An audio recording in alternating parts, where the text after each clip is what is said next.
പാട്ടോ? മാമിക്ക് പാട്ടൊന്നും അറിയില്ല മോനെ. പഴയതൊക്കെ ആണെങ്കിൽ മാം പാട്ടൊന്നും പഠിച്ചിട്ടില്ലല്ലോ. പിന്നെ വേണമെങ്കിൽ ഒരു 2 വരി വല്ല പഴയ പാട്ടിന്റെ മൂള. ഒരു പെരിയാറിന്റെ പാട്ട് മതിയോ?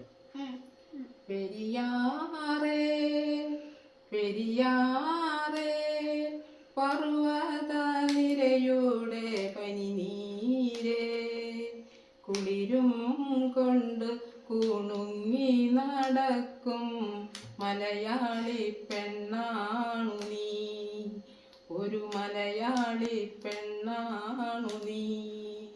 ആഹാ, കൊള്ളാലോ. ഇവിടെ എല്ലാവരും പാട്ടൊക്കെ പഠിപ്പിക്കുകയാണോ? ഇപ്പൊ അമ്മ പാടി പാട്ടില്ലേ പെരിയാറിനെ പറ്റിയിട്ട്? അവിടെ ഒരു PSC ചോദ്യം ഉണ്ടല്ലോ, എന്താ അർജുവേ? കേരളത്തിലെ ഏറ്റവും നീളം കൂടിയ നദിയാണല്ലേ പെരിയാറ്. ഇന്ത്യയിലെ ഏറ്റവും നീളം കൂടിയ നദി ഏതാ ആരവേ? ഗംഗ നദിയാണല്ലേ ഇന്ത്യയിലെ ഏറ്റവും നീളം കൂടിയ നദി. പഴയ പാട്ടിലൊക്കെ ഒരുപാട് PSC ചോദ്യങ്ങളുണ്ട്, നമുക്ക് അമ്മമ്മ കൂടെ പാടിപ്പിച്ചാലോ? ഒരു ചോദ്യം പറയട്ടെ, PSC ക്വസ്റ്റ്യൻ ആണ്. പശ്ചിമഘട്ടവും പൂർവ്വഘട്ടവും സംഗമിക്കുന്നത് എവിടെയാണ്? ഞാനൊരു ക്ലൂ തരാം പാട്ടിന്റെ. പാട്ടൊന്ന് പാടുന്നേ. നീലഗിരിയുടെ സഹികളെ ജ്വാലാമുഖികളെ. കേട്ടിട്ടുണ്ടോ ആ പാട്ട്? നീലഗിരി എന്നൊരു സ്ഥലമുണ്ട് തമിഴ്നാട്ടില്. പശ്ചിമഘട്ടവും പൂർവ്വഘട്ടവും സംഗമിക്കുന്നത് നീലഗിരിയിൽ വെച്ചിട്ടാണ്. ഈ സഹ്യപർവ്വതം എന്ന് വിളിക്കില്ലേ? പശ്ചിമഘട്ടത്തിന് കേരളത്തിൽ വിളിക്കുന്നതാണ് സഹ്യപർവ്വതം. മഹാരാഷ്ട്രയിലൊക്കെ പശ്ചിമഘട്ടത്തിന് സഹ്യാദ്രി എന്നാണ് വിളിക്കുന്നത്. പശ്ചിമഘട്ടം പൂർവ്വഘട്ടം സംഗമിക്കുന്നത് എവിടെയാ? നീലഗിരി. പറയൂ. നീലഗിരി. ഇന്ത്യയുടെ പടിഞ്ഞാറ് അറ്റത്തുള്ള സമുദ്രം ഏതാ? അറബിക്കടൽ. അമ്മാമ്മ അറബിക്കടലിന്റെ വലിയ പാട്ടുണ്ടോ? അറബിക്കടലിന്റെ ഒരു പഴയ പാട്ടുണ്ട്.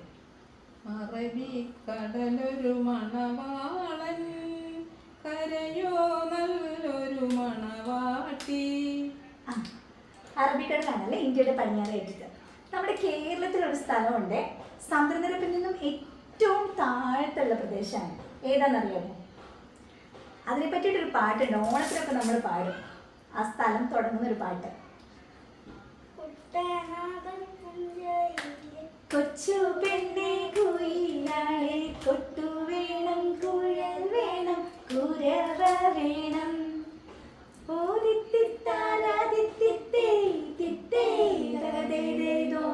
നമ്മൾ ചോദ്യം നോക്കരുത്. സമുദ്രനിരപ്പിൽ നിന്നും ഏറ്റവും ആഴം കൂടിയ സ്ഥലം ഏതാണ്? കുട്ടനാട്. കുട്ടനാട്. ഓക്കെ. വേറെ വല്ല പാട്ടുണ്ടോ പഴയത്? കേരളത്തിലെ ഏറ്റവും വലിയ ജില്ല ഏതാ?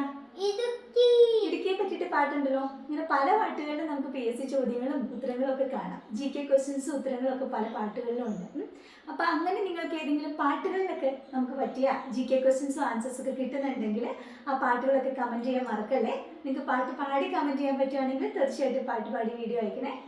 എല്ലാവരും പാട്ട് പാടി കമൻറ്റ് ചെയ്യും. വേറെ എന്തെങ്കിലും പറയണ്ടോ ആരവിന്?